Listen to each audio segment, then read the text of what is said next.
안녕하세요. 오늘도 사연살롱을 찾아주셔서 감사합니다. 30대 중반의 귀여운 여성입니다. 저는 영업왕이에요. 보통 많이 알고 계시는 영업왕은 대부분 보험 쪽이겠지만 저는 다른 분야 영업왕이에요.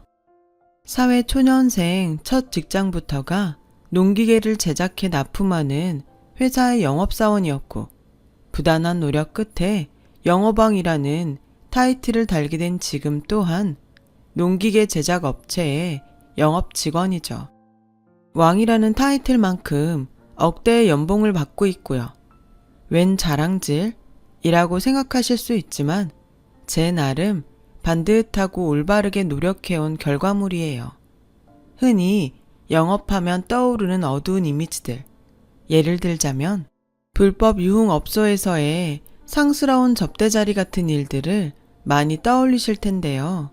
제 생에 단 한 번도 그런 일을 벌인 적이 없어요. 오직 정직과 신뢰, 반듯하고 믿음직한 태도 하나만으로 고객들의 마음을 움직였을 뿐이죠. 정직 영업 정도의 단어로 정리할 수 있겠네요. 제가 신념같이 지키며 살아온 말은 바로 정직과 신뢰. 당연히 저의 이상형 또한 그 말에 딱 걸맞는 사람이었어요. 솔직히 요즘처럼 흉흉한 세상에 그런 남자 찾기가 쉽지만은 않잖아요. 그래서 저는 남편을 만난 걸 행운이라고 생각해요. 영업사원으로 승승장구하던 어느 날, 제 눈에 띈 남자는 두터운 인품으로 모든 이의 칭찬을 듣는 귀인이었거든요. 저희는 첫눈에 서로를 알아보았죠. 그렇게 저희는 일과 사랑, 모두를 놓치지 않는 연애 시절을 보내려고 노력하며 결혼 준비를 시작했어요. 상견례 날, 시아버지를 처음 마주한 저는 시아버지에게도 홀딱 반해버렸어요. 시아버지는 농기계 제작 공장을 경영하고 있는 사업가였어요. 남편은 그 회사에서 생산 라인을 총괄하는 임원이었고요.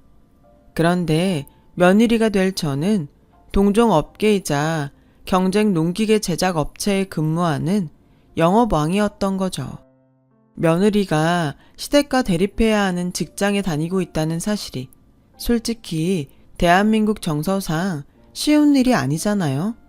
시댁 어른이자 사업가가 된 입장에서도 경쟁업체의 영업직원을 며느리로 들인다고 하면 겸사겸사 며느리를 자신의 회사 영업사원으로 빼돌릴 법도 한데 시아버지는 전혀 그런 욕심 없이 청렴결백한 분이었어요.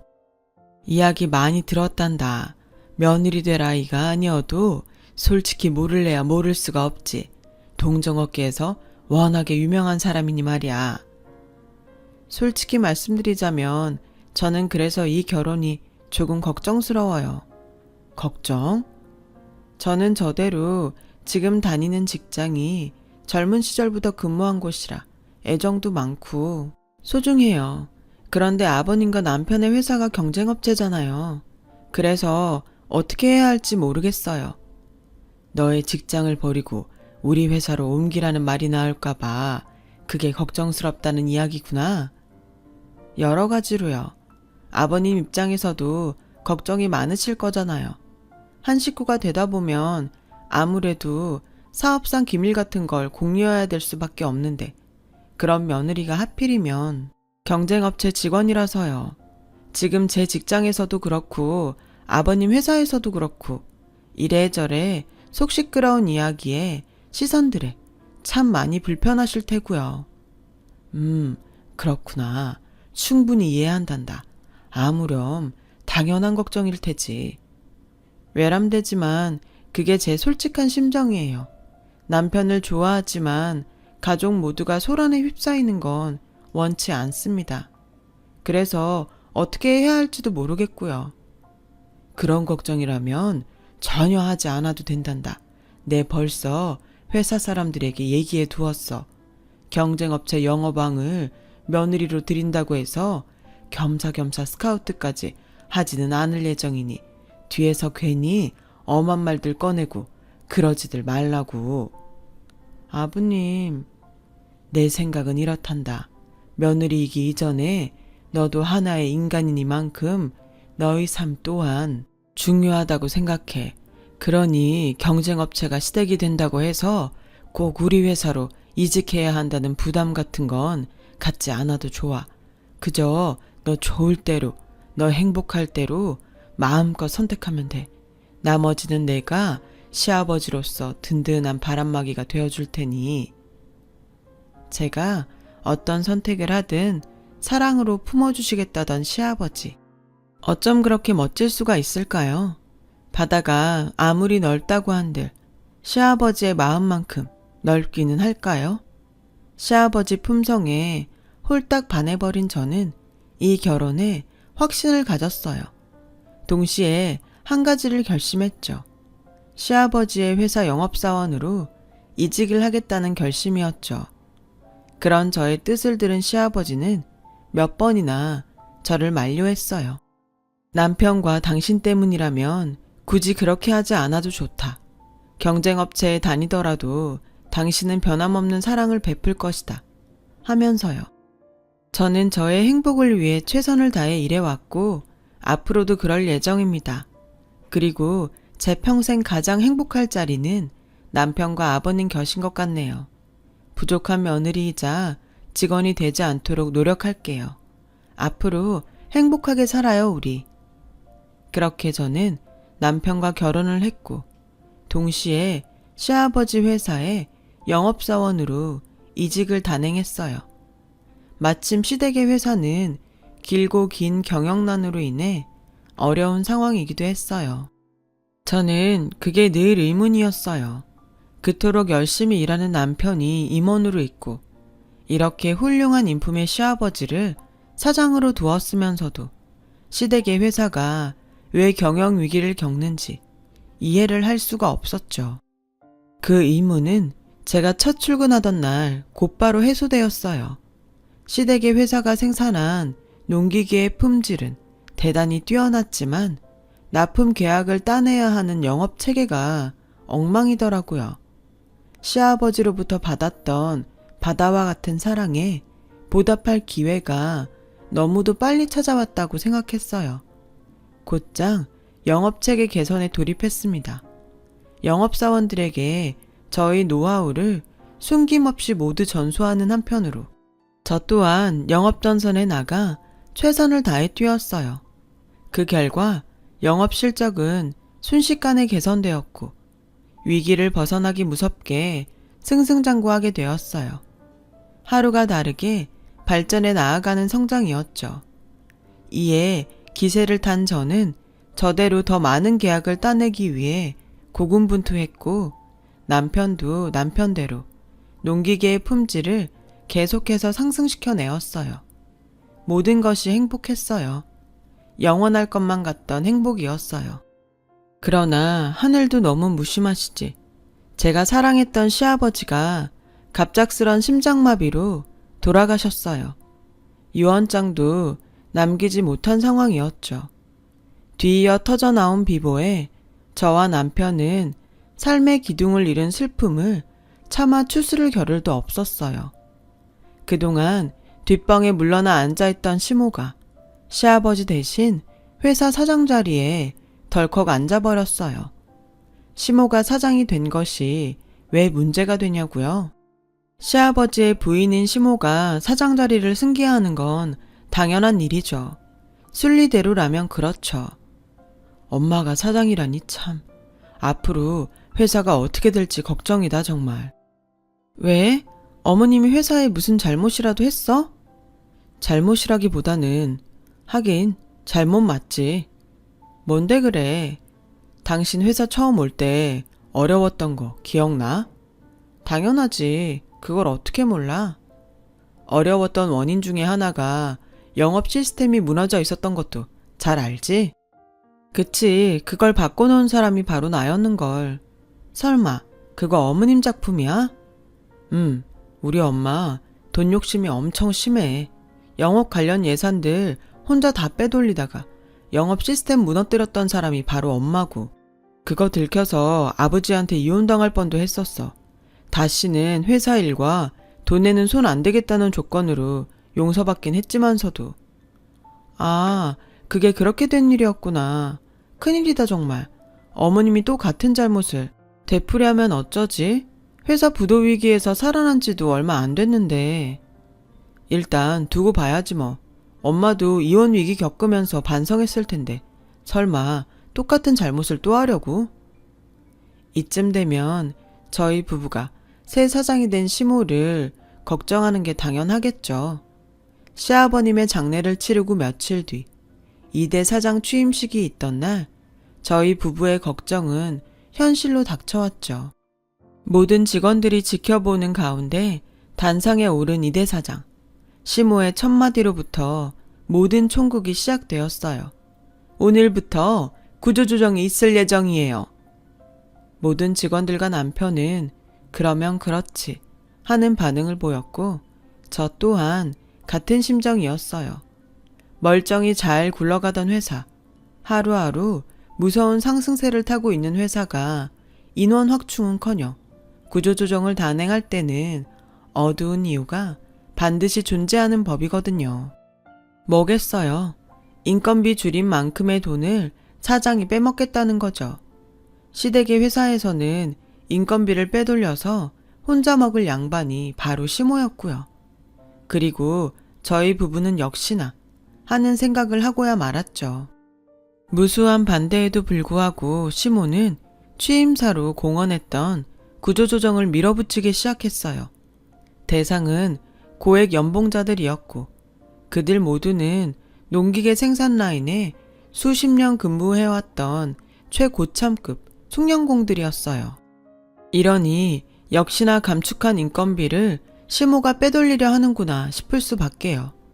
그건 누가 봐도 정상적인 구조조정은 아니었거든요.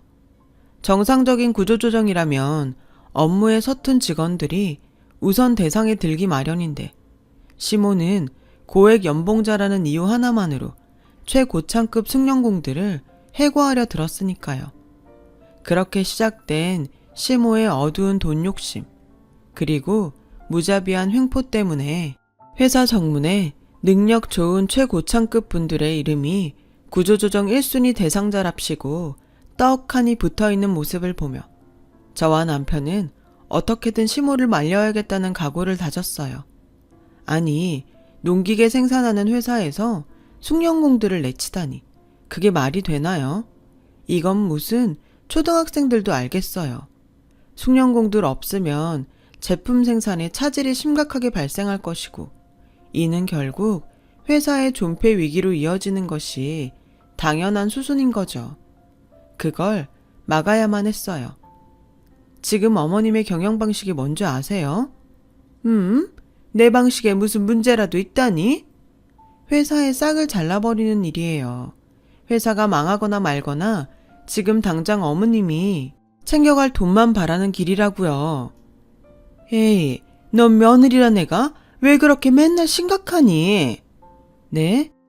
나도 다 생각이 있고 계획이 있어서 이러는 거란다. 막말로다가 지금 우리 회사가 지출하는 금액들이 나 근무하던 때보다 너무 많이 커졌어요. 그걸 줄이면 님도 좋고 뽕도 따고 회사도 살리고 너희 시댁도 더 부자가 되고 좋은 게 좋은 거 아니겠어? 어머님 근무하던 때보다 회사가 훨씬 잘 나가니까 지출이 커진 거죠. 발주량과 생산 규모는 몇 배는 뛰었으니까 거기에 소요되는 비용도 당연히 커지는 거라고요. 그런 것들까지 하나하나 다 아끼고 그렇게 해야 대기업 되는 법이에요.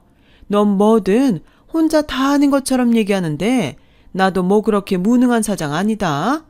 회사 일도 나름 해봤고. 저만의 생각이 아니라 아범 생각도 똑같아요. 오히려 아범 걱정이 저보다 훨씬 크죠. 최고참급 숙련공이 없으면 생산 라인이 안 돌아간다고 얼마나 걱정하는데요. 생산 라인이 안 돌아간다는 얘기는 제품을 생산할 수 없다는 얘기고 그럼 우리 회사는 뭐 팔아서 유지해요. 그런 생각은 안 해보셨어요? 암튼 넌 며느리라는 애가 시어머니 앞에서 잔소리는 아주 알았어. 다 알았다니까는. 찬찬히 다시 잘 고민해 볼게. 됐지? 찬찬히 잘 고민해 보이는 개뿔이. 사람이 이렇게 무능하고 탐욕스러울 줄이야. 저에게 다시 잘 고민해 보겠다 대답하고 돌아선 시모는 바로 다음 날에 전격적으로 구조조정을 단행해 버렸어요. 당연히 회사에는 망조가 들었고 불량품이 속출하면서 어마어마한 금액의 거래 취소 통보와 반품 세례가 이어졌죠. 그 와중에도 시모는 희희낙낙이었죠. 돈을 뒤쪽으로 이미 빼돌리고 있었으니까요. 언제 회사가 망할지도 모르고 남아있는 직원들마저 언제 어떤 이유로 내쳐질지 모르는 불안한 상황이었어요. 풍전등화와도 같은 그 위기 속에서도 저와 남편만큼은 모든 직원들의 지지를 받았어요. 남편이 초보자 생산공들을 다잡아가며 생산 라인을 꾸역꾸역 유지한 탓에 그나마 회사가 당장 문을 닫는 일까지는 발생하지 않았죠. 그리고 제가 영업왕이잖아요. 쥐어 짜내가며 어떻게든 새 납품 계약을 따낸 덕분에 어쩌면 회사가 위기를 극복할 수 있을지도 모르겠다는 희망마저 들었어요.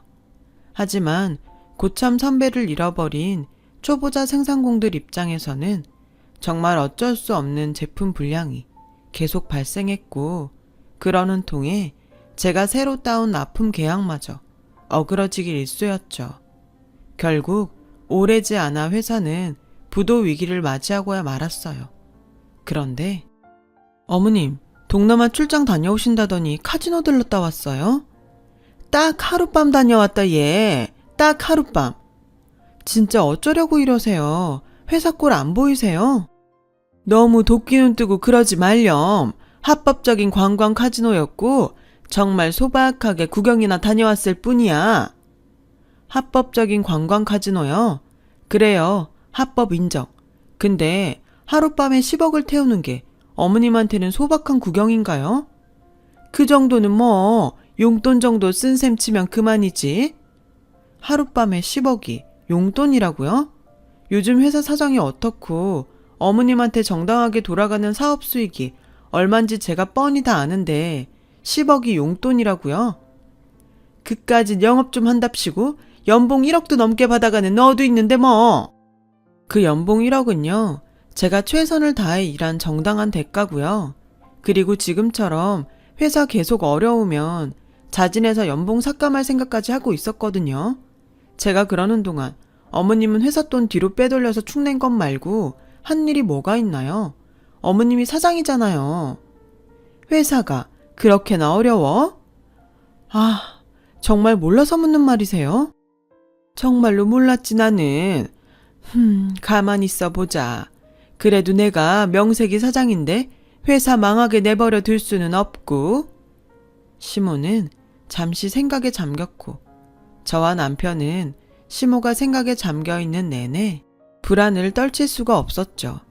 탐욕이 끝이 없는 데다가 대책 없이 무능하기까지 한 시모가 내놓을 방안이라는 것이 그래봤자 황당하기 짝이 없는 방법일 테니까요. 그리고 역시나 생산 라인에 들어가는 원자재비 있잖니? 그걸 싼 걸로 바꿔서 아껴보면 어때? 시모의 그 말이 딱 끝나는 순간 제 옆에서 한숨만 퍽퍽 쉬고 있던 남편이 대뜸 화를 내더군요. 원자재비를 줄여? 그럼 원자재 품질을 줄이는 수밖에 없겠네. 엄마는 지금 엄마가 하는 말이 무슨 뜻인지 알아요? 무슨 뜻이기는 다 우리 세 식구 잘 먹고 잘 살자는 뜻이지. 니들 부부는 아주 나을 길을 회사 돈이나 빼돌리는 사람으로만 아는데 엄마 그렇게 무능한 사람 아니다. 엄마처럼 잘 아껴야 회사도 성장하는 법이야. 무능한 엄마 취급받고 싶지 않으면 생각이라는 걸 좀 하고 살든가. 가뜩이나 엄마가 고참 숭늉공들 다 내쫓은 바람에 제품 불량률이 치솟고 있는데 걷다가 대고 생산 라인에 들어가는 원자재 품질까지 줄이자고? 그거 그냥 우리 망하자는 소리밖에 더 돼? 거래처들이 그렇게까지 예민해? 원자재 품질 줄인 것까지 바로 눈치챌 만큼?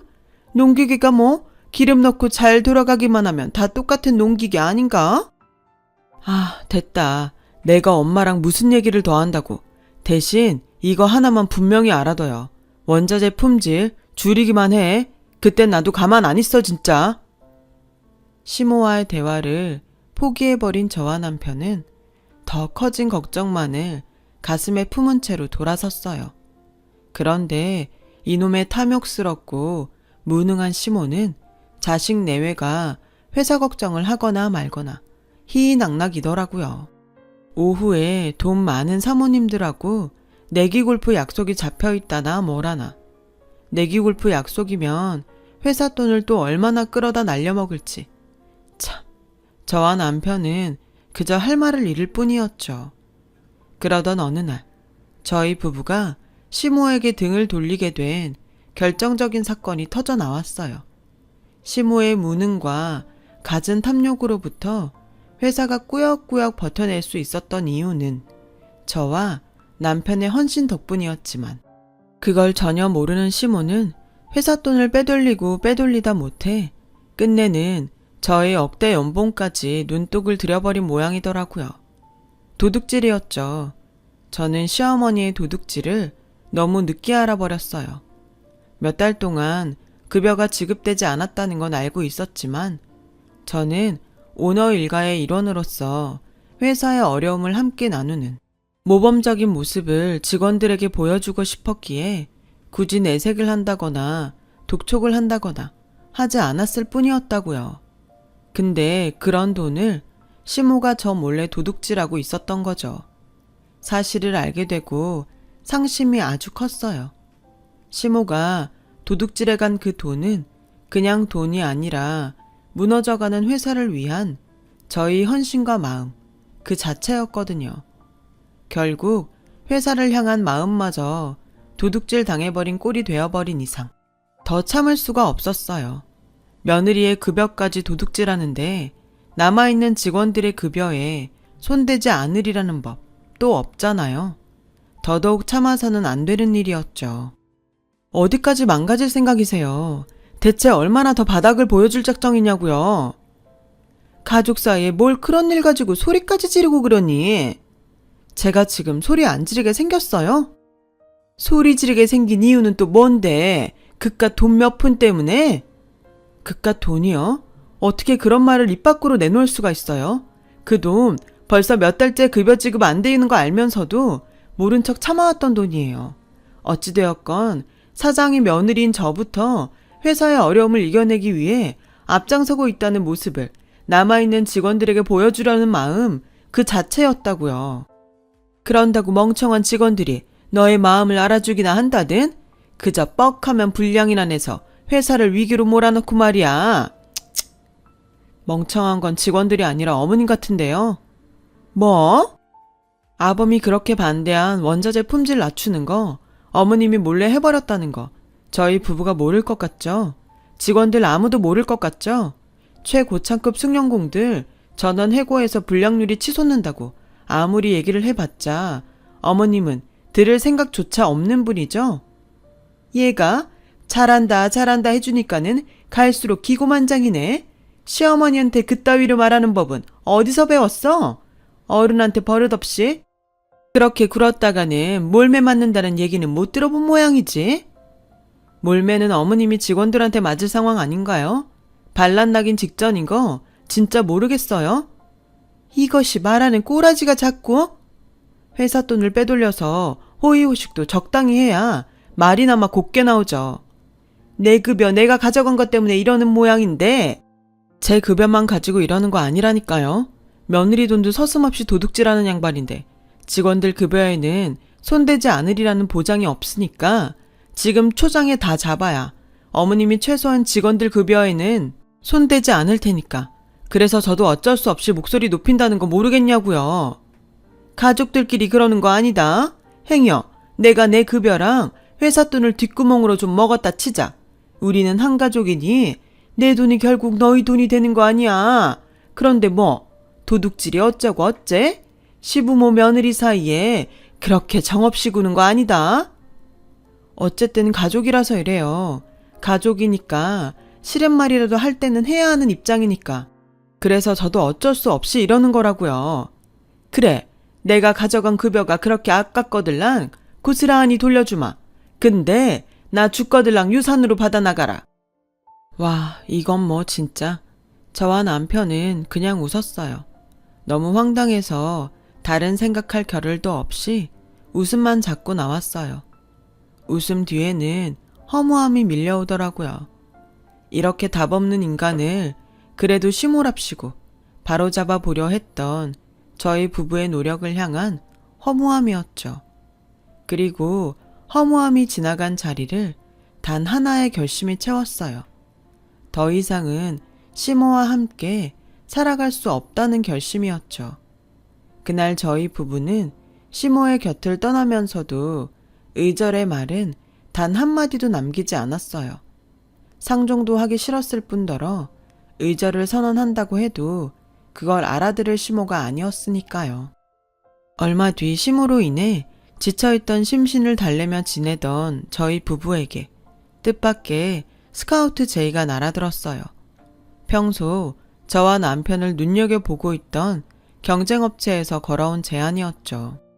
저와 남편은 시모가 해고시킨 숭늉공들을 모두 받아주는 조건을 내걸었고 마침 생산 공장 확장과 이로 인한 직원 확충을 준비 중에 있던 경쟁업체는 저희 부부의 조건을 받아들였죠. 그렇게 저와 남편은 새 회사로 직장을 옮겼고 새 회사로 속속들이 입사한 최고참급 숭늉공들과 함께 열심히 일했어요. 남편은 회사가 새로 설립한 공장장으로 일하며 뛰어난 능력을 유감없이 발휘했죠. 영업왕인 저는 시모 회사의 고객이었던 거래처를 새 회사와 납품 계약을 맺었어요. 사실 설득이랄 것도 없었죠.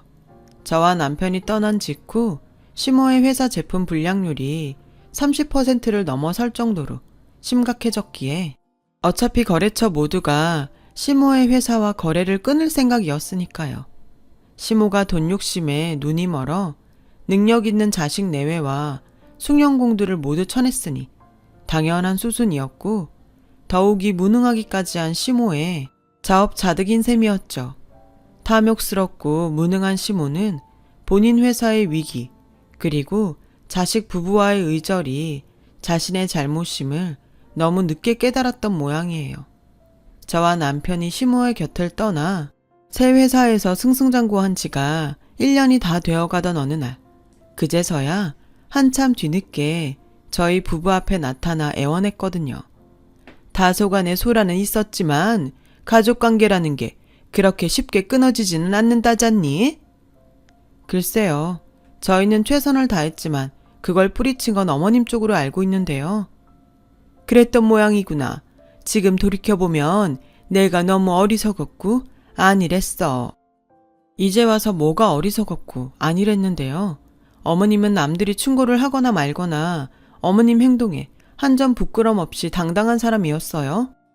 그게 말이다. 아무리 생각해봐도 말이지. 내가 너희 연봉에 손을 댄 건 선을 넘어도 한참 넘은 일이었어. 정말 그렇게 생각하세요? 진심으로?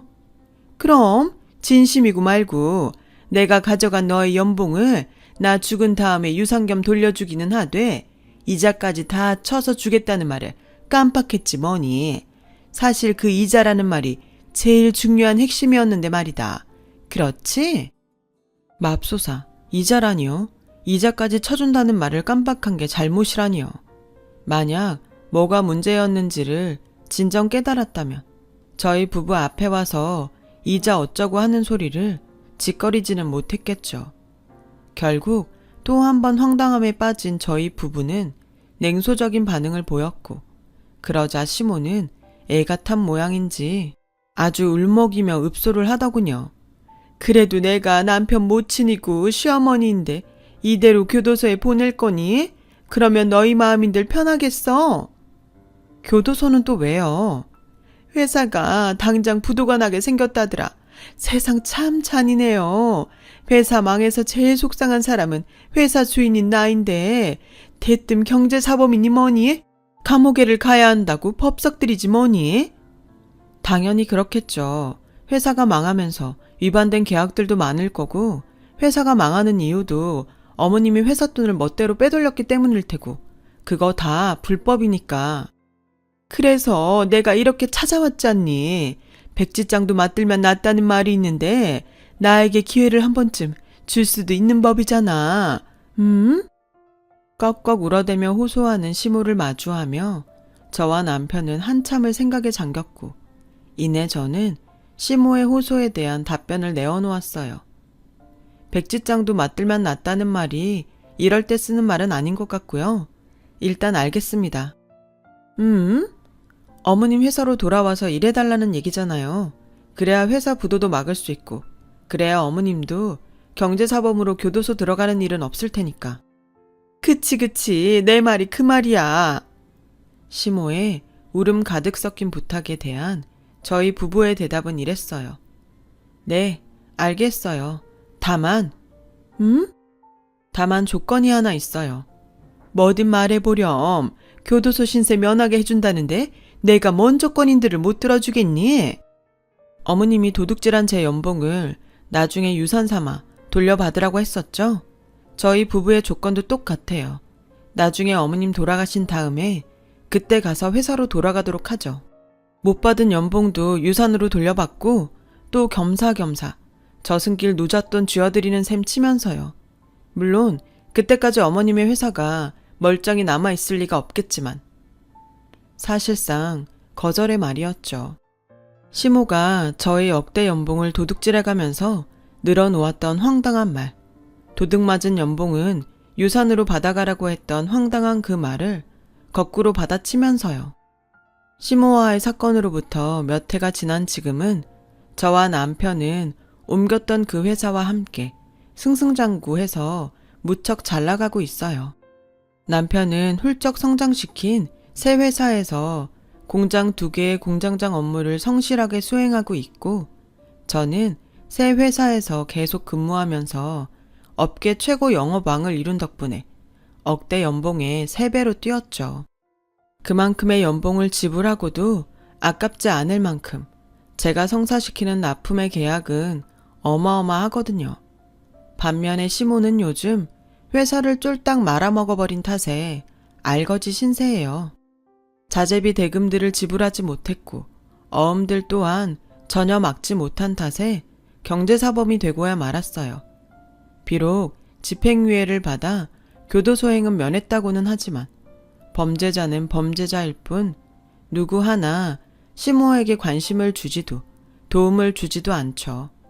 가족이랍시고 수시로 저와 남편을 찾아와 아직도 빚으로 남아있는 어음 대금을 해결해 달라고 애걸복걸 해대지만요. 아마 저희 부부가 시모를 용서하는 일은 절대로 없지 싶어요. 시모의 모든 추태를 하늘에서 지켜보셨을 시아버님의 뜻도 저희 부부의 생각과 같을 테고요. 길고 복잡한 이야기를 들어주셔서 감사합니다. 들어주신 분들 모두 현명한 부자 되시고요.